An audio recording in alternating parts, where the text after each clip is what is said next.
Assalamualaikum warahmatullahi wabarakatuh. Teman-teman dimanapun berada, berjumpa kembali. Semoga semakin menginspirasi untuk teman-teman yang masih mengelola channel kecil.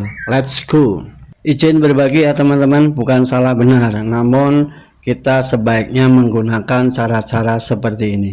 Pada kesempatan ini kita akan memperdalam teman-teman ya, atau mempertajam ketika kita menggunakan strategi menonton video sendiri dan saling subscribe. Ketika menggunakan strategi video ditonton sendiri, tentu kita harus mempersiapkan memiliki banyak akun cadangan. Seberapa mampu membuat akun sebanyak-banyaknya, 10, 20, 100, atau 200, atau bahkan ribuan akun, menyisihkan waktu lebih banyak dalam sehari semalam. Padahal kita paham bahwa kita maksimal memiliki 24 jam, harus memiliki peralatan yang memadai, berikutnya memiliki tenaga mesti super luar biasa teman-teman ya.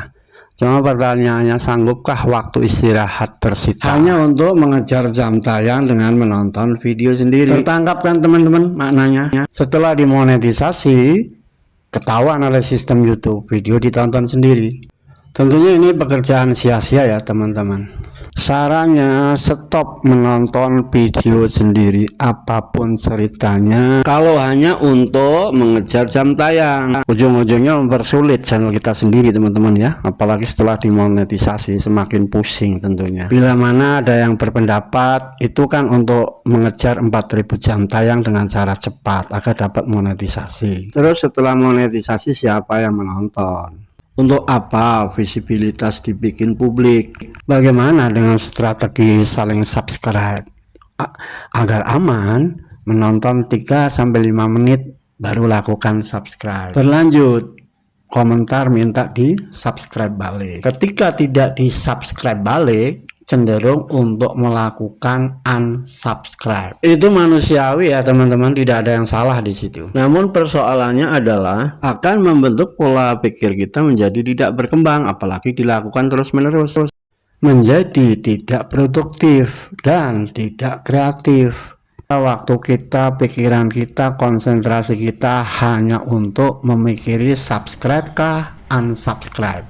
Sarannya stop saling subscribe kalau hanya untuk menambah jumlah subscriber, apalagi yang subscribernya sudah di atas 300-an. Pikirkan juga teman-teman ya, setelah dimonetisasi apakah tidak semakin pusing?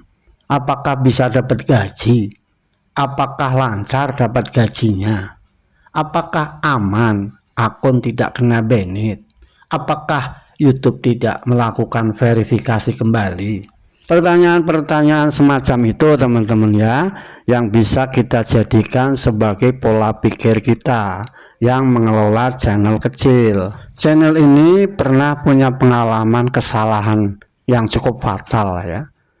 Tema konten video campuran, mengabaikan setelan dan penyesuaian channel, mengabaikan fitur YouTube, sering dibagikan di sembarang medsos. Akhirnya tiba saatnya kebingungan harus bagaimana lagi. Jadi motivasinya jangan sampai ini terjadi di channel teman-teman. Meskipun channel ini belum dimonetisasi, akan senantiasa berbagi pengalaman-pengalaman pribadi seputar mengelola channel kecil di YouTube. Sudah dimonetisasi atau belum dimonetisasi itu soal rezeki ya teman-teman, sudah ada yang ngatur. Yang penting doa, usaha, ikhlas, tawakal. Sarannya bertahap belajar dari tutorial YouTube.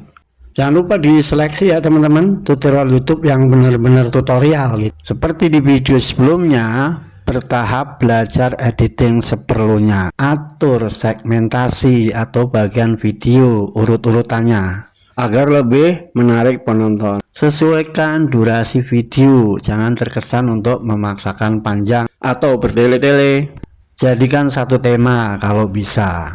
Terus ada satu lagi, membangun komunitas. Setelah itu terasa dengan baik, jangan lupa teman-teman, konsep narasi. Karena narasi itu akan menanamkan pemahaman yang mendasar kepada penonton. Stop melakukan kesalahan yang sama. Berani menjamin teman-teman tidak akan pernah pusing masalah subscriber maupun pertumbuhan jam tayang. Semangat berkarya, optimis.